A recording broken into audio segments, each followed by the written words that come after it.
Muy buenas noches, bienvenido una vez más a su programa Acción Positiva. Hoy estamos en este domingo 1 de mayo, el cual pues es una fecha muy importante para, diría yo, para todos los guatemaltecos y para prácticamente todas las personas en el mundo. ¿Por qué? Digo para todos, porque es el Día Internacional del Trabajo y afortunadamente pues todos trabajamos, todos contribuimos, todos hacemos, no es únicamente un solo sector, cada quien dentro de lo que hace, pues hace su trabajo, unos trabajos en una forma, otros en la otra.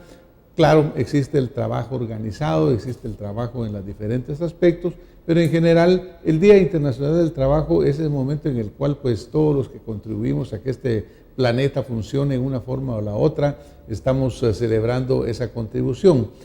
Dentro del marco de lo que es el trabajo organizado existen reglamentos, existen leyes, existen normas, tanto nacionales como internacionales, y es importante el conocer cómo estas normas en una forma u otra nos afectan. En este mundo globalizado en que vivimos, pues prácticamente los mismos tratados internacionales, incluyendo los tratados de libre comercio, por ejemplo, incluyen aspectos relacionados con el aspecto laboral, para asegurar que tanto las condiciones en un lugar como en el otro sean dignas para el trabajador que contribuye con su esfuerzo a esta unión de capital, trabajo y que resulta pues obviamente en mejores oportunidades de vida. Tengo el gusto verdaderamente de darle la bienvenida hoy al licenciado Ovidio Monzón, quien es un amigo de este programa. Él es diputado al Congreso de la República, presidente de la Comisión de Trabajo y forma parte del bloque legislativo del partido Todos. Licenciado Monzón, bienvenido a Acción Positiva. Gracias, Francisco. Primeramente, gracias nuevamente por la oportunidad que me brindas y la hospitalidad de recibirme en tu casa. En este programa, como muy bien tú le dices, en varias oportunidades he sido invitado y ahora para dialogar de alguna manera por la conmemoración o celebración del Día Internacional del Trabajo. Como muy bien tú lo decías, de una u otra manera, esto viene desde 1800 aproximadamente. Si quisiéramos hablar de la historia del Día del Trabajo, nos remontaríamos hasta esas fechas que en Nueva York, pues después de las situaciones que se dieron laborales, donde perdió la vida más o menos 90 personas, y que posteriormente a eso se hace todo un análisis, justamente como tú también lo decías, de esa posición laboral de los seres humanos, no solo en Guatemala, sino a nivel internacional, y que hoy, 1 de mayo, conmemorando nuevamente este tan importante día para los trabajadores, o como algunos empresarios le han denominado ahora, colaboradores. Pero definitivamente el tema del trabajo es eso, donde hay personas, por un lado, que emplean y por el otro lado, empleadores. Definitivamente, esos empleados, cada 1 de mayo reflexionan, toman la decisión, algunos, de salir a las calles a hacer las caminatas, tanto en la ciudad capital como en muchas cabeceras del país. Pues hoy a flor de piel, más que nunca, el tema laboral es importante abordarlo en este programa al que tú me invitas. Muchas gracias, Ovidio. Yo realmente mencioné esto del hecho de que todos somos trabajadores, porque de repente pareciera haber una tendencia a polarizar y dice los trabajadores salen a manifestar, ¿no?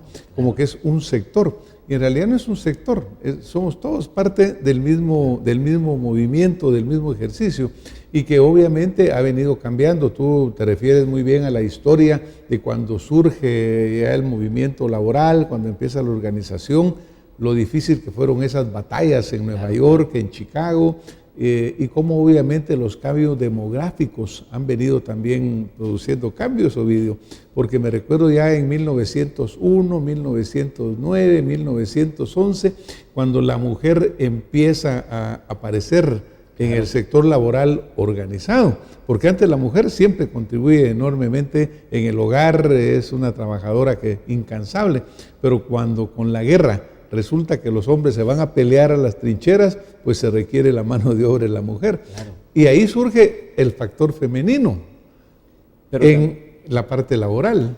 Y Cuando uno revisa esos datos de la historia se da cuenta que en Guatemala es hasta los años de la revolución del 44-54 que de alguna manera se retoma nuevamente este tema en Guatemala, y adoptando de alguna manera estas otras situaciones que se han vivido en otros países del mundo, Guatemala también inicia el debate sobre esta temática laboral, sindical, el Código de Trabajo en el 44 definitivamente en ese periodo toma auge en Guatemala.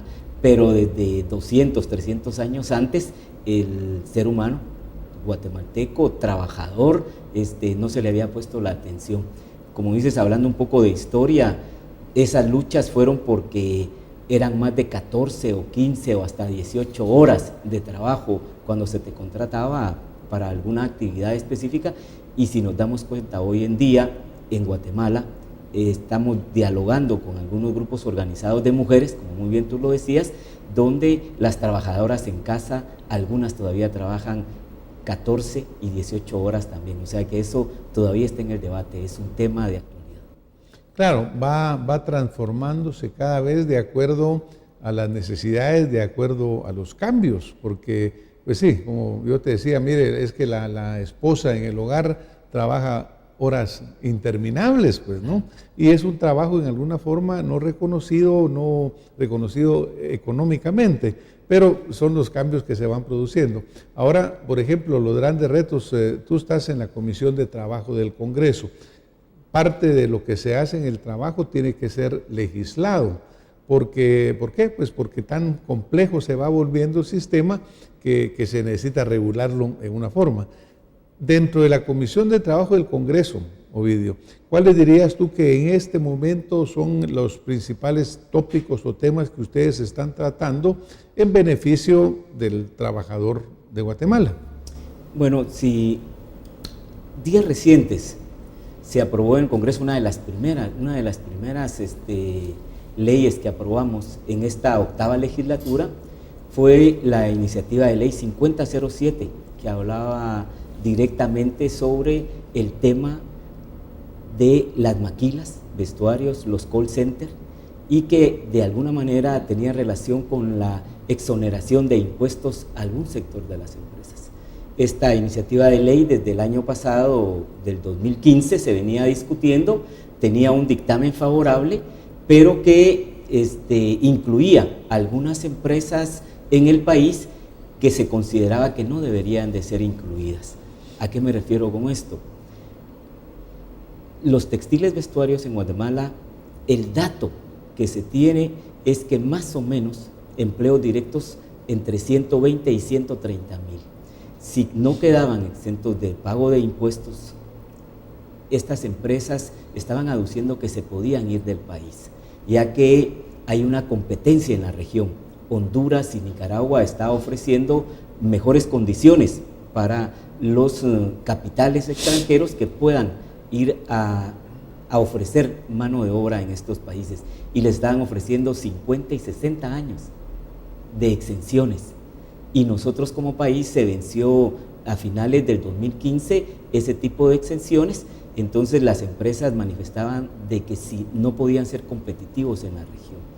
La Comisión de Trabajo hizo un análisis justamente de esta iniciativa de ley en la vía del empleo, y entonces superó en el debate esa posibilidad de que dejáramos de percibir más o menos 140, 150 mil empleos directos de los call centers y de los textiles vestuarios propiamente de las maquilas.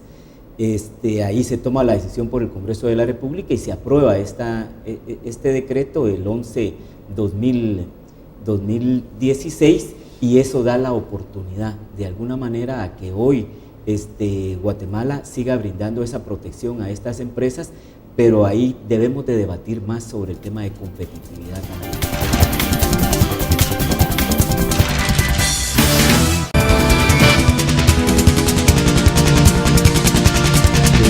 Ahí se toma la decisión por el Congreso de la República y se aprueba este decreto, el 11-2016, y eso da la oportunidad de alguna manera a que hoy Guatemala siga brindando esa protección a estas empresas, pero ahí debemos de debatir más sobre el tema de competitividad también.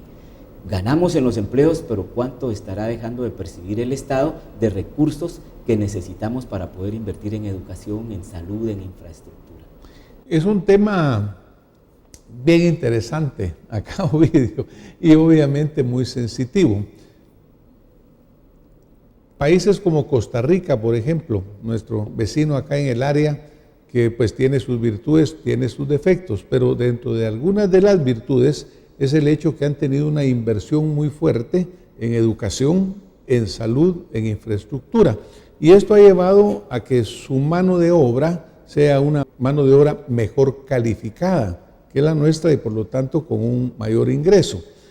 Nos trae un poco a las desafortunadas declaraciones hechas recientemente a nivel internacional, en el cual un poco en tono de chiste o ironía se ofrecía como que el chapín como mano de obra barata.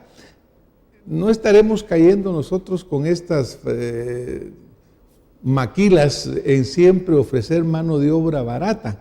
Dice, mire, si no le pago barato a mi gente, me voy a otro lado que sí me ofrece esa mano de obra barata. Está bien, digamos, como una solución temporal, pero cuando hablas de darle 50, 60, 70 años de exenciones a esta gente, lo estás volviendo prácticamente del siglo.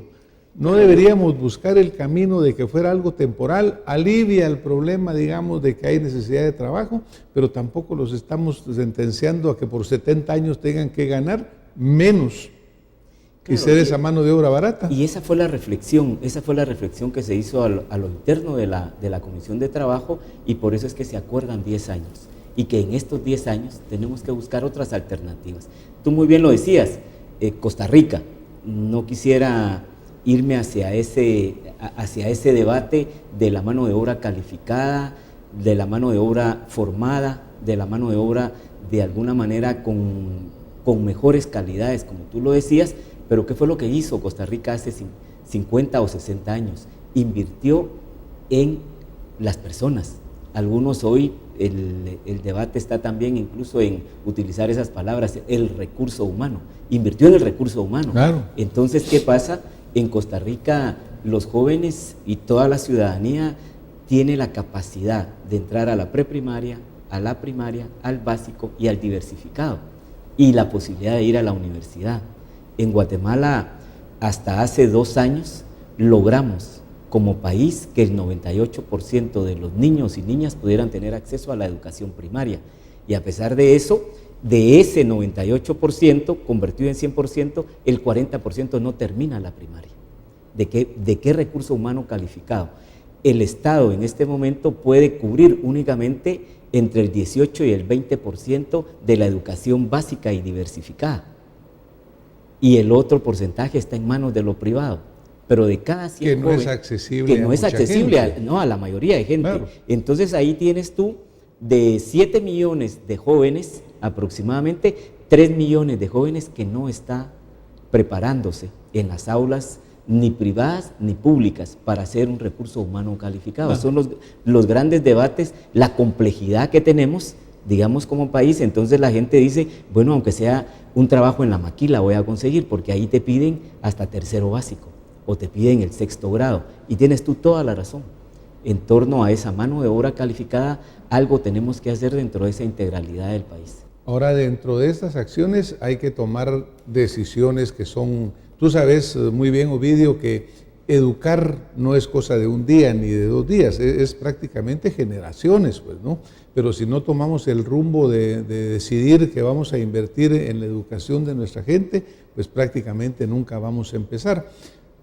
¿A qué te digo, a qué me quiero referir con esto? Obviamente, dentro de nuestros presupuestos, dentro de nuestras asignaciones presupuestarias, las inversiones en educación, en salud, en infraestructura para el desarrollo siguen siendo escasas e insuficientes.